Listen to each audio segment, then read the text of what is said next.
Remodeling homes. Before I ask this question, I'm trying to think back how many homes in 11 years have we remodeled? Well, let's see. There's the townhouse. There's the place in San Francisco. There's Two two places in lake San Francisco. houses. Yeah, that's five because there's two lake houses and The this apartment house. in Dallas. Yep, yep. That's seven. Yep. And then the first lake house, the second lake house, hmm and now here. Yeah. When we met, we were so busy and at the same time just creating all these homes, but became too much for us. Yeah. Like it was like, it's so much, you guys, like, right? It's I think like, we had five at one time, and it was just it's. I mean, it's a full time thing. Every time you show up at a place, there's something wrong, and you got to worry about the maintenance of it, the upkeep, and so now we've consolidated down to two. That feels just right. I agree with you. Question is, what's it like remodeling homes together? Well, I And think also says who does what and who usually gets their way. it's collaborative in that you do all of the picking and choosing of the decor and the design and so on, and I write the checks. So it's a pretty good partnership, and you get your way 100% of the time because I fully readily admit that I'm not really good at envisioning or visualizing, or I have a hard time looking and seeing what could be. So I leave It's a that part great up to you. partnership, though. Yeah, yeah. I mean, I'm a pretty good negotiator, I think. So I try to do that part well, and the budgeting and making sure we're always getting our best prices on whatever we're getting. And you do a great job in terms of the actual decor and getting things that are really high quality. And if you're going to live there, you want to make sure you enjoy it. So how do you know it? Okay, so we got this home at the Texas Lake House and this home. Looking back on that, and you knew like I wanted a nicer home and higher end finishes. I didn't want the typical coastal design look. That wasn't my thing. Yeah.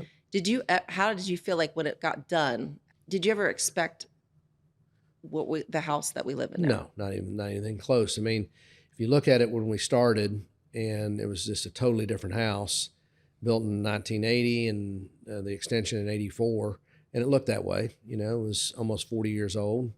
Actually, yeah, almost 40 years old, and it needed a facelift. And so at first, I think that's what we thought we'd do, is just a remodel, so to speak. But I remember when we talked to Chris, our architect, and I asked him, how much do you think we'll have to change? And he said all of it. And I thought he was joking, but it turns out he wasn't, and he was right. And no, I had no idea it would end up being this spectacular. You had no idea to end up on selling OC? No, I had no visions of that for sure. That was a cool way to show it off, though. Yeah, I mean, I think that was a fun experience, and our architect and designer Frank and Chris did a great job. Okay, so during COVID, we were in a wonderful lake house. We have so many good memories there with the kids, with the volleyball court, and during COVID, remember you'd make those breakfast tacos every morning? Yep. And Yep. well, we had too much to eat, too much to drink. What else were we gonna do? Well, I think it was a blessing to be in the Texas house because it was remote when everybody was remote, and we had the boating situation there. We could take the boat out, which we did a lot, and it's a resort at the resort, so it's got a lot of neat things, from the pool to the volleyball court and the golf thing and so on. And it was a perfect situation, because if you're going to be remote, which everybody had to be at that time, might as well be in a place you can have some fun. We had such good times. Yep. So there was this house around the corner from us, and we called it, what do we call it, Pablo? Well, the kids called it Pablo, after Pablo Escobar. Yeah, because it was just this huge estate. We were like, who lives there? Yeah. And it was like, because we live on the lake in a neighborhood. It's a gated community. We had a beautiful home, like we said. What was our square footage, you think, of the home? Probably 4,500, something like that. Yes, it was a good sized home. Yep. I had completely remodeled it. Yep. It didn't even look like the same. No. In fact, in the backyard, there was nothing but grass. Correct. And then we got the pool, volleyball court, and a boat dock. Yeah, it was a wonderful. So we were there for, looking back, was it 7 years? Yeah. Okay, so I think it was 4 bedrooms, and we created another one upstairs. Yep. Because we had the 3 kids, and we wanted all 3 of them to have their own room. bedroom. Yep. So there was like was it an attic or media room? It was both a media room and kind of And we not really created a attic, room. but we took that room and made it into a Yeah, bedroom. that was so rad. Okay, so during COVID, so for about 6 months, I was eyeing Pablo Escobar's house. I was like, and I waited so long to bring it up to you Yep. because I thought that would be such a great place for us. Yeah. But we'd lived in this house. It was wonderful. But this house was, man, it was the bomb. It was like an estate on the lake.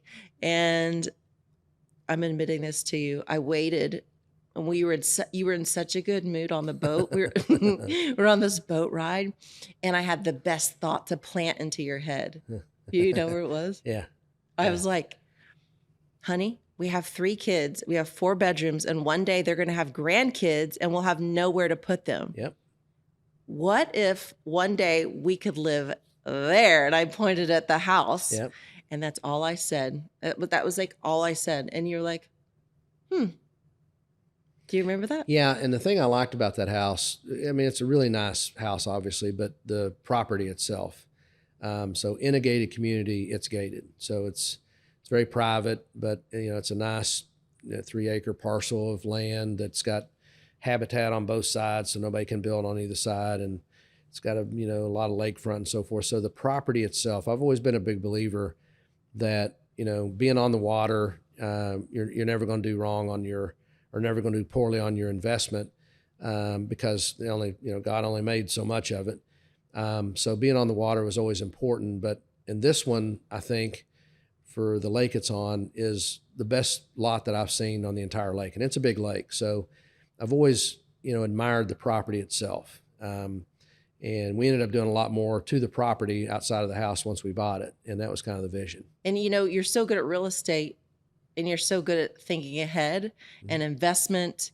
And I think that's how you saw it eventually, investment property, or like it would be a life home. Yeah, I think that's a legacy home. So I've always looked at that property in particular. It'll be with us forever, as well as this one. But for that one in particular, it just really felt like it could be someplace, like you said, that was not only for the kids, but their kids and, their kids' kids. And just as importantly, the philosophy has always been to have places where the kids want to come, because they're going to go places with their friends. They'll go other places, obviously, but we always wanted a place where they would want to come and see us because, they can only see us, which is great, but they can have some fun while they're here. Oh, yeah, that was purposely. This house and the Texas house. Yeah. I just feel like they're so fabulous that the kids always want to come. They always want to bring their kids. And so we get to see them all the time. It's so wonderful. Yeah. And especially in Texas, where the location for them is close for all of them.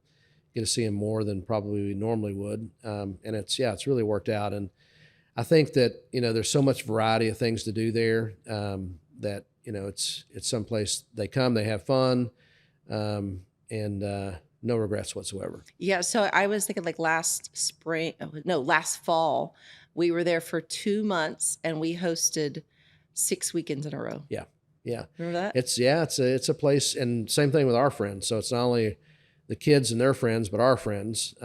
It's a great place to come. And the family. And so it's just. Yeah. So it's, the philosophy has always been, what's the point of having things if you can't share them? Yeah, that's it. And I feel like God has given us both the spirit of hospitality. Yeah. I mean, I enjoy like a gift. Having people come and visit and having a good time and enjoying themselves, and, maybe have some time to do things in a location they normally couldn't do. Because it's free. That's a good thing. And I get a lot of joy out of it. I know you do as well. It's been so neat too over the years, like getting to know the kids' friends. Yes. Because they're like married now. Yeah. A lot of them are married or getting married. And some of them I've known since they were, literally babies. So it's always great to, now that they're in their 30s to see, and Emma's friends in the late 20s. I mean, the adults they've grown up to be, and all great kids. Sweet. It's such a blessing. Yeah. So we got done with this house, the Texas house, and I planted another idea in your head a couple of years ago. So I loved remodeling. I think it's because like my athletic background, I was like so competitive, and I just wanted to be so good at whatever I did. And then now it's just trickled into, home decor and fashion and just bringing joy to people. And just, I don't know, I get like, I'm just kind of obsessed about it. But a couple years ago, you can correct me, it might be different, but I remember saying to you, because I had remodeled all those homes with you, and Hmm. that was over. And we decided, okay, let's do the two houses. Let's not. And I missed it so much. And a couple years ago, I remember we were in the neighborhood here and we're on a walk. Yep. Once again, I waited to ask you until you're in a really good mood. And I was like,